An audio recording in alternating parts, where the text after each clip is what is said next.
जहन दोस्तों, चाहे वन रैंक वन पेंशन की बात हो, डिसेबिलिटी पेंशन की बात हो, मान सम्मान की बात हो, एएफटी की बात हो, एमओडी में जो मामले लटके उनकी बात हो, लेकिन अब दोस्तों चीजें बदल गई हैं।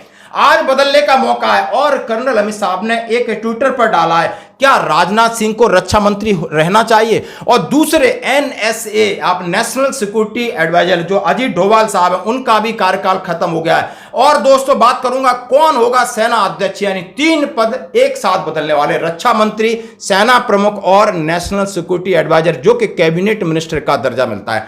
कर्नल अमित साहब ने सीधा सीधा एक अपने ट्विटर पर डाला है, after forming a new government, one appointment of Rajnath Singh defence minister of India must change.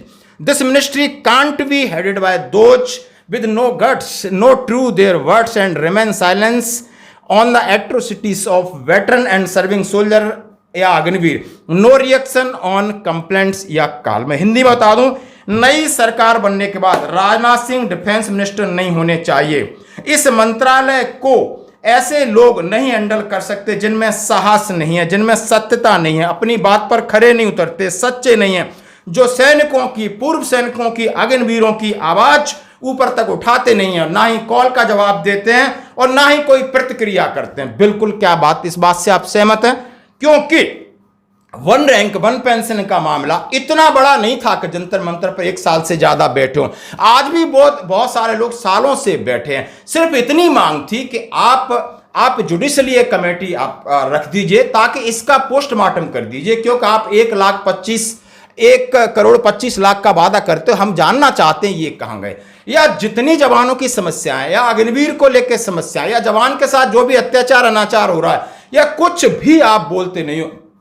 अब डिप्लोमेटिक लेवल पर इसको भी हाँ, उसको भी हाँ, यानी ऐसा उन्होंने कहा रक्षा मंत्री होना चाहिए या जिसके अंदर गट्स हो, साहस हो, क्योंकि सेना के ऊपर कमांड करना बड़ा आसान है. यहाँ डिसिप्लिन फोर्स है और जो भी समस्या रखते हैं उसमें कुछ न कुछ तथ्य होते हैं, इसी तरह नहीं रखते हैं. आप सच्चाई तक नहीं जाते हैं और इस बात को लेकर आप समझ सकते हो कि वैसे भी रस्साकसी चल रही. क्या ये रक्षा मंत्री होने चाहिए या और कौन होगा रक्षा मंत्री, इसके ऊपर आप समझ सकते हो, ये बड़ा एक प्रश्न है. दूसरी बात कहता हूं, हमारे पास सेना प्रमुख जी का, जैसे हम जानते हैं हमारे वर्तमान में जो सेना प्रमुख हैं जनरल पांडे साहब, उनका कार्यकाल 30 जून तक है. अगला कौन बनेगा, ये भी बहुत बड़ा बदलाव है.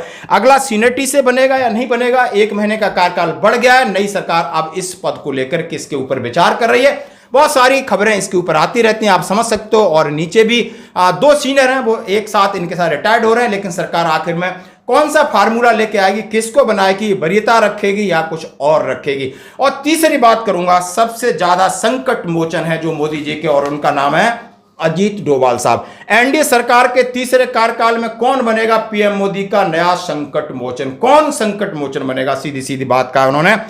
अगले 1 हफ्ते में भारत में नई सरकार होगी. प्रधानमंत्री नरेंद्र मोदी तीसरी बार शपथ लेंगे. उन्होंने पहले जो योजना बनाई थी उन्हें आगे लेकर जाएंगे. प्रधानमंत्री ब्यूरोक्रेसी को लेकर अपना एक रोड मैप पहले ही तैयार कर चुके हैं, शेयर कर चुके हैं.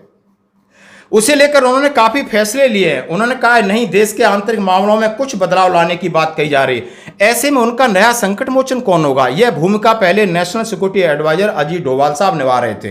अजीत डोभाल साहब पिछली सरकार में कैबिनेट रैंक का दर्जा था. उनका कार्यकाल 3 जून को खत्म हो गया है. माना जा रहा है कि तीसरे टर्म के लिए मोदी जी के साथ नहीं रहेंगे. उन्होंने अपना इस्तीफा दे दिया है. उन्होंने कहा कि बढ़ती उम्र के चलते अब वे तीसरी कार्यकाल में सुरक्षा सलाहकार के रूप में मोदी जी के साथ नहीं जुड़ना चाहते.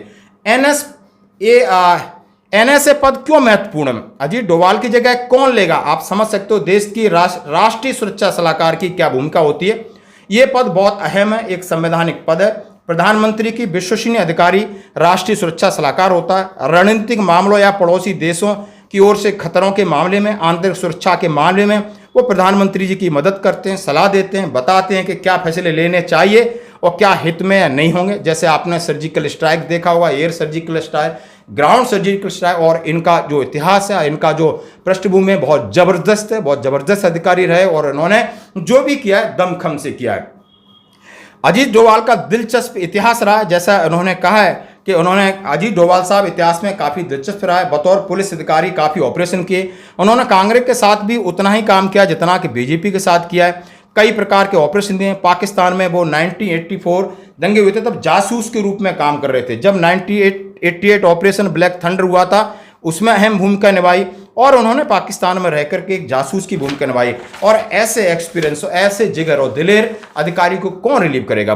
मुंबई पुलिस के खलल डालने में तमाम चीजें, पीएम मोदी की ग्लोबल लीडर की छप बनाने में योगदान।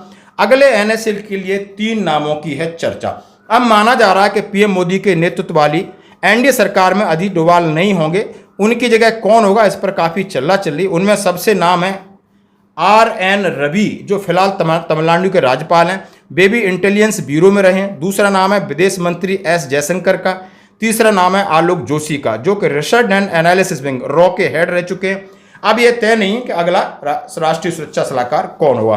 तो दोस्तों, आप देख सकते हो कि माननीय प्रधानमंत्री जी अपना तीसरा कार्यकाल मोदी जी ले रहे हैं और उनके लिए नया रक्षा मंत्री चाहिए, उनको नया रक्षा सचिव चाहिए, सिक्योरिटी एडवाइजर चाहिए और आप समझ सकते हो चीफ चाहिए। दोस्तों, तो अब कौन होगा और किसके लिए आपकी जो राय है कि रक्षा मंत्री कौन होगा, अमित साहब ने डाला, आप जरूर कमेंट कर सकते हो।